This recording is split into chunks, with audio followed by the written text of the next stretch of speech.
Hello there, Michelle Short here for My Favourite Things. Today I have a card to share with you using the Eclipse technique with a festive firework background.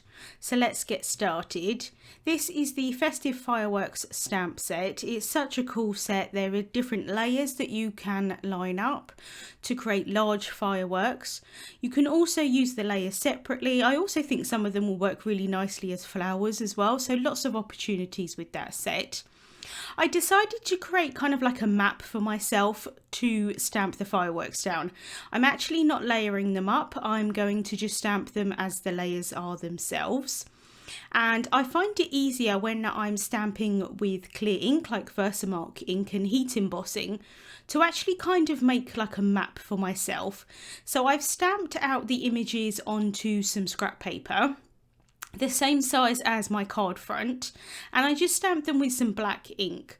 So now I can layer up my stamps on top of it. I don't have to have them exactly right. I just want to have them kind of like in the same place really.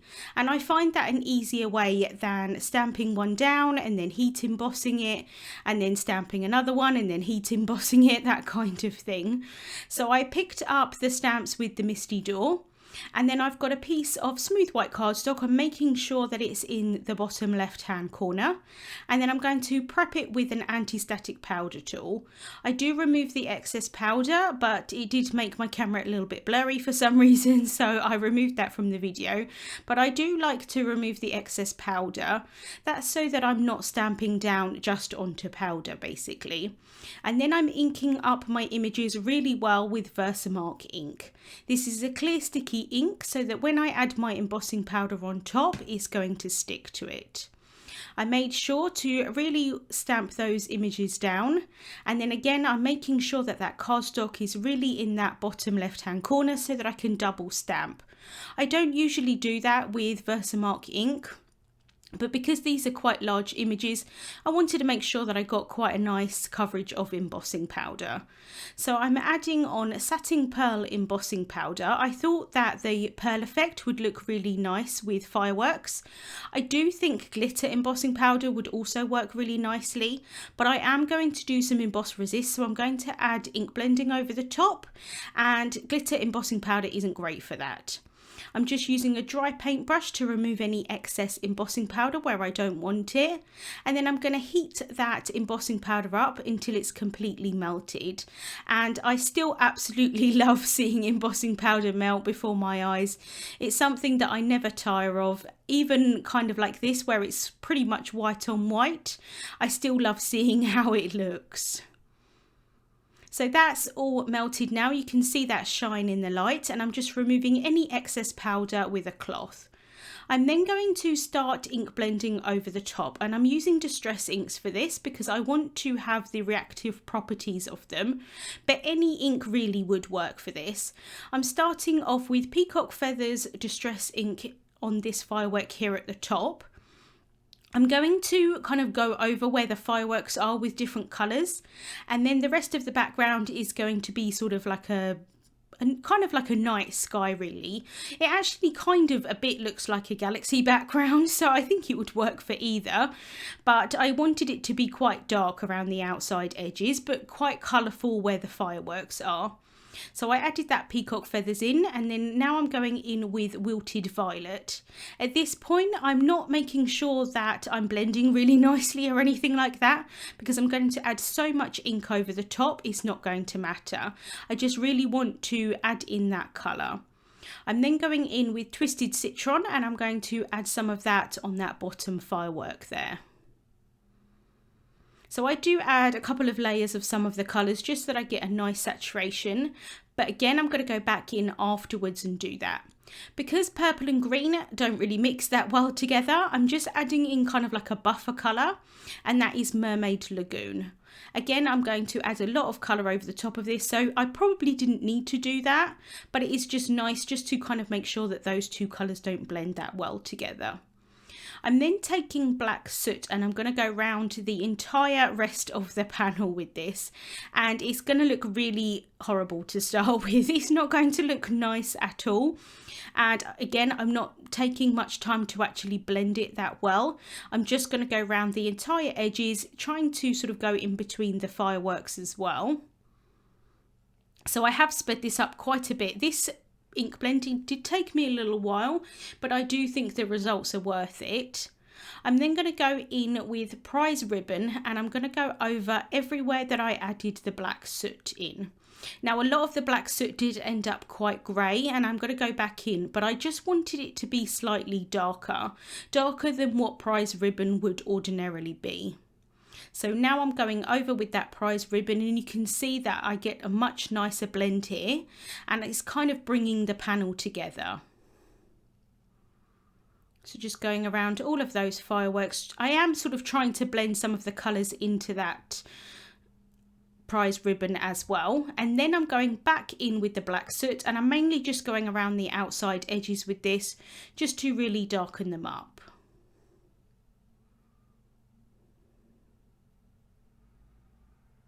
And then to get the best out of the colours, I'm going back over the colours with the same one. So the Twisted Citron, the Peacock Feathers and the Wilted Violet. And again, I'm going over them multiple times just to really blend them out. You wouldn't necessarily think that you could go back over colours when you've added sort of darker around them, but you can, and it just really blends them all really nicely together. And it does actually show a little bit more when I add the Wilted Violet in.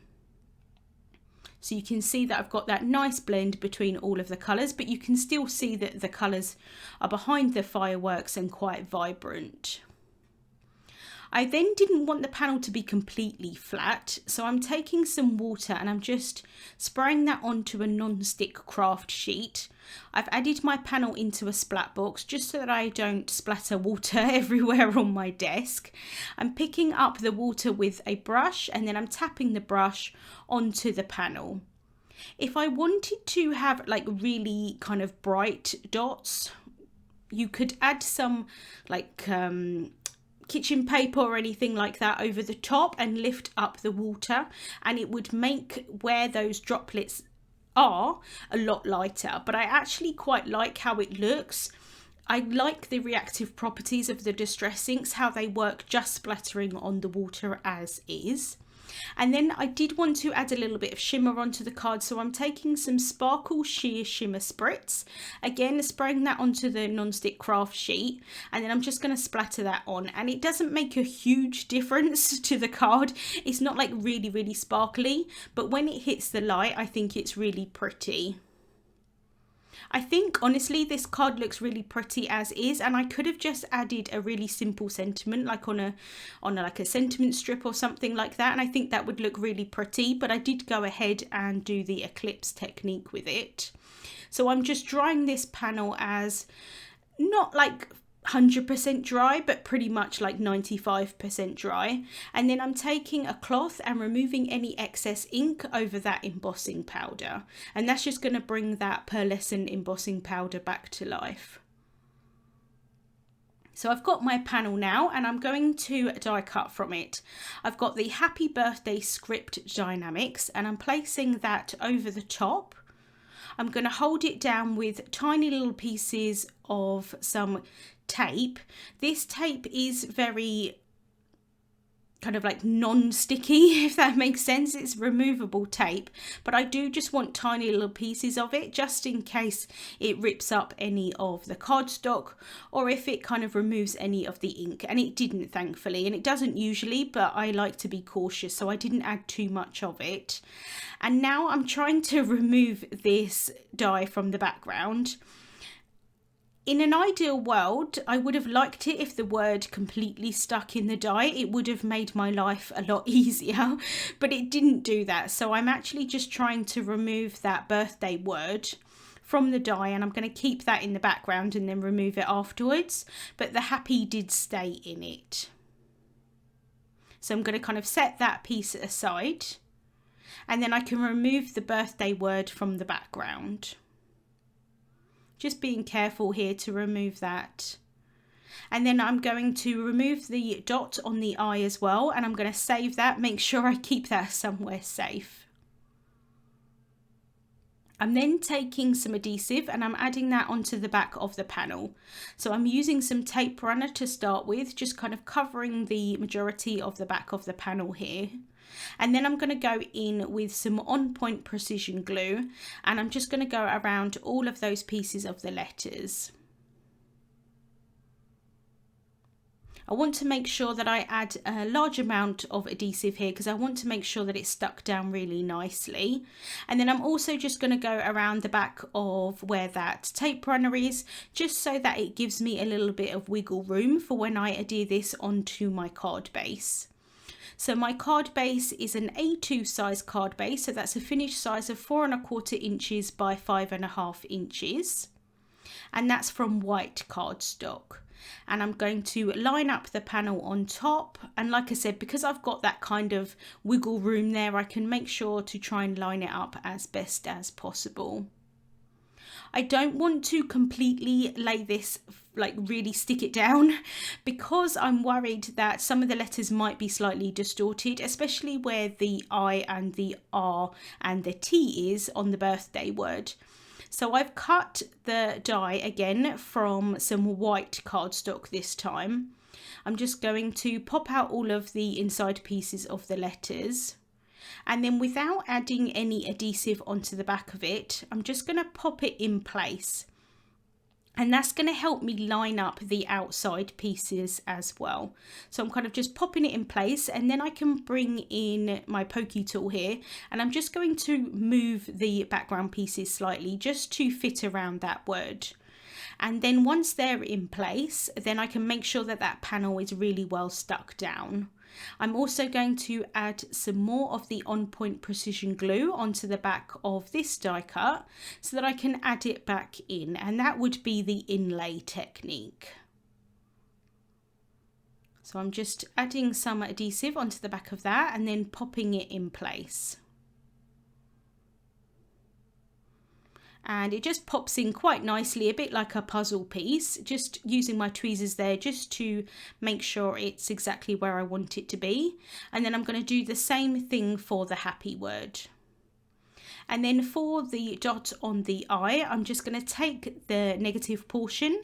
It's still stuck in there, which is helpful, and then I can just use my pokey tool just to pop that down. I'm then going to add adhesive on the inside of all of those letter pieces, because I want to stick those back in, and that's going to completely finish off the inlay section, and it's going to be then completely flat. You could definitely do this just as an inlay, and I think it would look really pretty, but I am then going to finish it off and do the eclipse technique on top. So I'm just going to add in all of the pieces on the inside. Now you definitely could, if you wanted to, kind of place the die on top, the die cut on top, and then pop in all of those pieces that are stuck inside. But I find quite often with this is that they don't come out that easily once they're stuck in the die cut. So I'm just going to manually take all of the pieces out and pop them in. And if you happen to like jigsaw puzzles, this is kind of the same thing. I quite like doing this. It did take me a little while to make this card purely because of all of these steps, but I do think it's definitely worth it. So I'm just popping all of those in, finishing off with the piece there that fell out initially on that Y. And then because all of the other pieces did actually stick inside of the die, I can just place that over the top and pop them through, which is really helpful. And that's why I would have hoped originally that the birthday word would have done the same. I've then die cut another 4 of the happy birthday word. I've stacked them one on top of each other to create some dimension.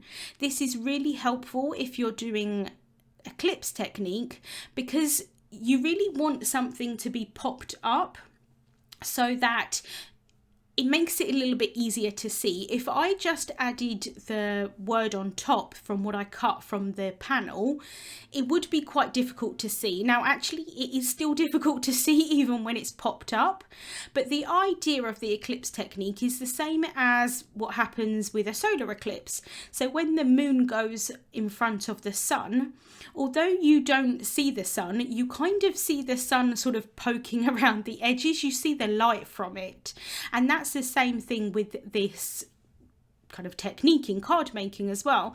So all of these layers that are popped up with the white cardstock is kind of going to be like the sun, and then when I add the layer on top of this, that's going to make it like it would be the moon covering it up.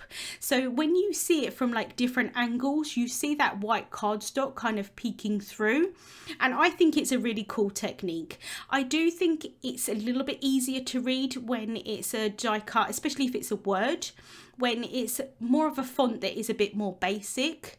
But I really love this Happy Birthday script die, and I really wanted to use it, and I thought it would work quite nicely with the fireworks as well. But it does make the card a little bit busier and a little bit harder to see.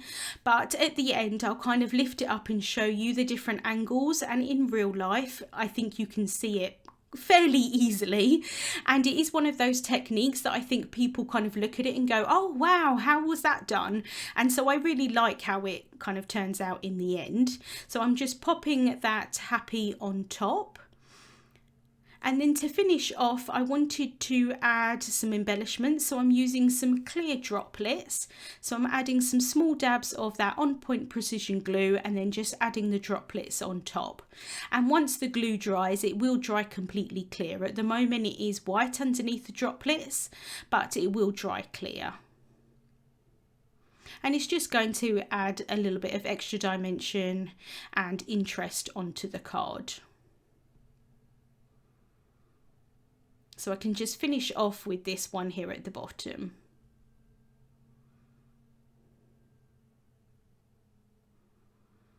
And so that's the card finished, and as you can see here, kind of when I'm tilting it in the light, you can see that the white cardstock layers really help to kind of push that word up.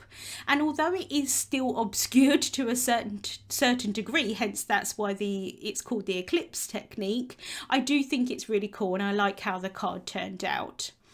Links to the products that I used will be listed in the description bar here on YouTube. Thank you so much for watching, and I hope you have a wonderful day.